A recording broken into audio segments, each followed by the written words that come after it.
বাংলাদেশে বাপ মা ভালোর জন্যই বলে যে তুমি ডাক্তারি লাইনে যাও, না হলে ইঞ্জিনিয়ারিং হও, কেননা ওরা চায় যে আমরা বড় হয়ে ফাইন্যান্সিয়ালি আমরা ভালো থাকি, কেননা টাকা পয়সা তো সবকিছুতেই প্রয়োজন। সুতরাং ওরা ভালোর জন্য বলে, কিন্তু অনেক সময় সবকিছুতেই একটা ব্যালেন্স প্রয়োজন। তো জি। ওরা যখন বেশি প্রেসার দেওয়া শুরু করে, তখন আর কি ছেলে মেয়েগুলা স্ট্রেসড আউট হয়ে যায়। আমাদের দেশের বাবা মারা মোর ম্যাটেরিয়ালিস্টিক, কিন্তু হ্যাঁ। এই দেশে বড় হওয়া ছেলেমেয়েরা ওরা অনেক বেশি ইন্টেলেকচুয়াল গোল ওরা ডিল করে। তো সেখানে আমি দেখেছি যে একটি কমন কনফ্লিক্ট।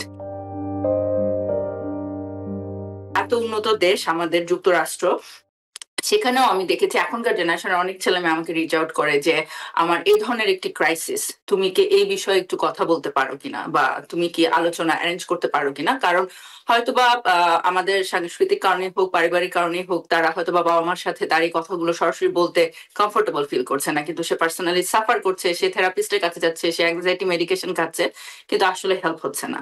এবং এই যে দুটা সিচুয়েশন আমি বললাম, একটি ওপেন ওয়ার্ল্ড থেকে নিজেই হয়তো একটি আনরিয়েলিস্টিক সেট গোল করছে, আরেকটি এই যে বাবা মা বা ফ্যামিলি থেকে যে চাপিয়ে দেওয়া হচ্ছে তার গোলের সাথে তাদের গোলটা মিলছে না। তো এই দুটো সম্পর্কে আপনি যদি সাইকিয়াট্রিস্ট হিসেবে আপনার সাজেশন খুব সংক্ষেপে একটু বলেন। তো ওই যে আপনি যে বললেন যে এখন পৃথিবীটা ওপেন হয়ে গেছে, মানে ডিজিটাল ওয়ার্ল্ড এখন, তো সবাই সবকিছু দেখতে পাচ্ছে, তাদের এক্সপেকটেশনটা আর কি রিয়ালিস্টিক হতে হবে। তো আমাদের আর কি সবারই কিন্তু আমরা বর্ন উইথ একটা টেম্পারামেন্ট বা পার্সোনালিটি নিয়ে আমরা বর্ন হয়েছি। তো আমরা কেউ আর কি রিয়ালিস্টিক, কেউ আনরিয়ালিস্টিক, কেউ এক্সট্রোভার্ট, কেউ ইন্ট্রোভার্ট। তো এইটা আর কি আমাদের টেম্পারামেন্ট থেকে অনেক সময় ডিপেন্ড করে আর কি, যে কে আর কি ক্যারিড অ্যাওয়ে হয়ে যাচ্ছে ইন্টারনেটের জিনিস দেখে, আর কে হচ্ছে না। তো বাপ মার ওখানে কিছুটা ইনপুট থাকতে হবে অবশ্যই। ছোটবেলায় আর কি বাপ মার ওইটা কন্ট্রোল করতে হবে যে ছেলে মেয়েরা কি দেখছে এবং ওরা কিসের থেকে নলেজটা নিচ্ছে, ওই ওই সময় কন্ট্রোল করা যায়। সুতরাং ওইটা করতে হবে। আর আপনি পরে যেটা বললেন যে বাপ মা যুক্তরাজ্যে থেকেও বাপ মা ছেলে মেয়েকে প্রেসার দিচ্ছে, ছেলে মেয়ে তখন স্ট্রেস ফিল করছে, থেরাপিস্টের কাছে যাচ্ছে, ওষুধ খাচ্ছে।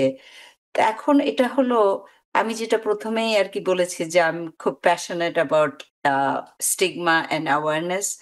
তো এটা আর কি ওপেন একটা কমিউনিকেশন থাকতে হবে বাপ মার সঙ্গে ছেলে মেয়ের।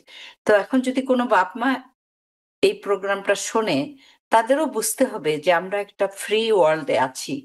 এখন যুক্তরাজ্যে আমাদের সময় আমি যখন গ্রো আপ করেছি, বাংলাদেশে বাপ মা ভালোর জন্যই বলে যে তুমি ডাক্তারি লাইনে যাও, না হলে ইঞ্জিনিয়ারিং হও, কেননা ওরা চায় যে আমরা বড় হয়ে ফাইন্যান্সিয়ালি আমরা ভালো থাকি, কেননা টাকা পয়সা তো সবকিছুতেই প্রয়োজন। সুতরাং ওরা ভালোর জন্য বলে, কিন্তু অনেক সময় সবকিছুতেই একটা ব্যালেন্স প্রয়োজন। তো জি। ওরা যখন বেশি প্রেসার দেওয়া শুরু করে, তখন আর কি ছেলে মেয়েগুলা স্ট্রেসড আউট হয়ে যায়। আর আর প্রধান সমস্যাটা আসলে যে ঠিক প্রেসার দিচ্ছে বা তাদের এক্সপেকটেশন সেটাও নয়। আমি দেখেছি প্রধান সমস্যাটা বাবা মার যে এক্সপেকটেশন বা গোল, বা ছেলে হ্যাঁ, মেয়ে যে সেক্টরে প্যাশনেট বা কাজ করতে চাচ্ছে, হুম, হুম, সেখানে হয়তো বা একটা বেসিক কনফ্লিক্ট হচ্ছে, বা হ্যাঁ, হ্যাঁ, ছেলে মেয়ের গোলটা হয়তো বা ইন্টালেকচুয়াল। এবং রাইট, আমাদের কমিউনিটির বেসিসে আমি বলবো সত্যি যেটা, যে হ্যাঁ, আমাদের দেশের বাবা মারা মোর ম্যাটেরিয়ালিস্টিক, কিন্তু হ্যাঁ, এই দেশে বড় হওয়া ছেলেমেয়েরা ওরা অনেক বেশি ইন্টেলেকচুয়াল গোল ওরা ডিল করে। তো হুম, সেখানে আমি দেখেছি যে একটি কমন কনফ্লিক্ট। হ্যাঁ, সেজন্য কমিউনিকেশনটা ওপেন থাকতে হবে। ছেলে মেয়ে বাপ মা ওপেন কমিউনিকেশন হলে তখন ওরা বলতে পারবে, যে বাবা-মাকে বলতে পারবে যে, "জানি তোমরা আমার ভালোর জন্য এটা বলছো, কিন্তু এই ব্যাপারে আমি ক্যারিয়ারটা আমি ডিসাইড করতে চাই। কেননা আমি এইটার দিকে আমার বেশি ইন্টারেস্ট। সুতরাং তোমরা আর কি এখন আমাকে সুযোগ দাও। দেখো আমি কেমন করি।" কিন্তু যখন বাপ-মা বেশি স্ট্রিক্ট হয়ে যায় বা শুনতে চায় না, অথরিটেরিয়ান বাপ-মা আছে অনেক। তো ওরা মনে করে ছেলে-মেয়েকে আমি যা বলবো ওরা সেটাই শুনবে। এরকম অ্যাটিটিউড হলে কিন্তু ডিফিকাল্ট। তখন ওদের থেরাপিস্টের কাছে যেতে হবে, ফ্যামিলি থেরাপিস্টের কাছে যেতে হবে। বাপ-মা, ছেলে-মেয়ে একসঙ্গে। আর যদি বাপ-মা যেতে না চায়, তখন ওরা বলবে, "হ্যাঁ, তুমি আমাকে পাগল বলতেছো।" এটা একটা বিরাট স্টিগমা। ডাক্তারের কাছে, সাইকিয়াট্রিস্টের কাছে বা থেরাপিস্টের কাছে যেতে বললেই ছেলে মেয়েও বলবে যে আমাকে পাগল বলতেছো, বাপ মাও বলবে, যেতে চাইবে না।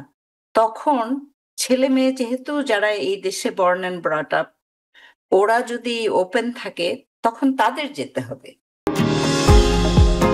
নিউ ইয়র্ক থেকে সম্প্রচারিত TVN 24 টেলিভিশন, বিশ্বজুড়ে বাঙালির কণ্ঠস্বর।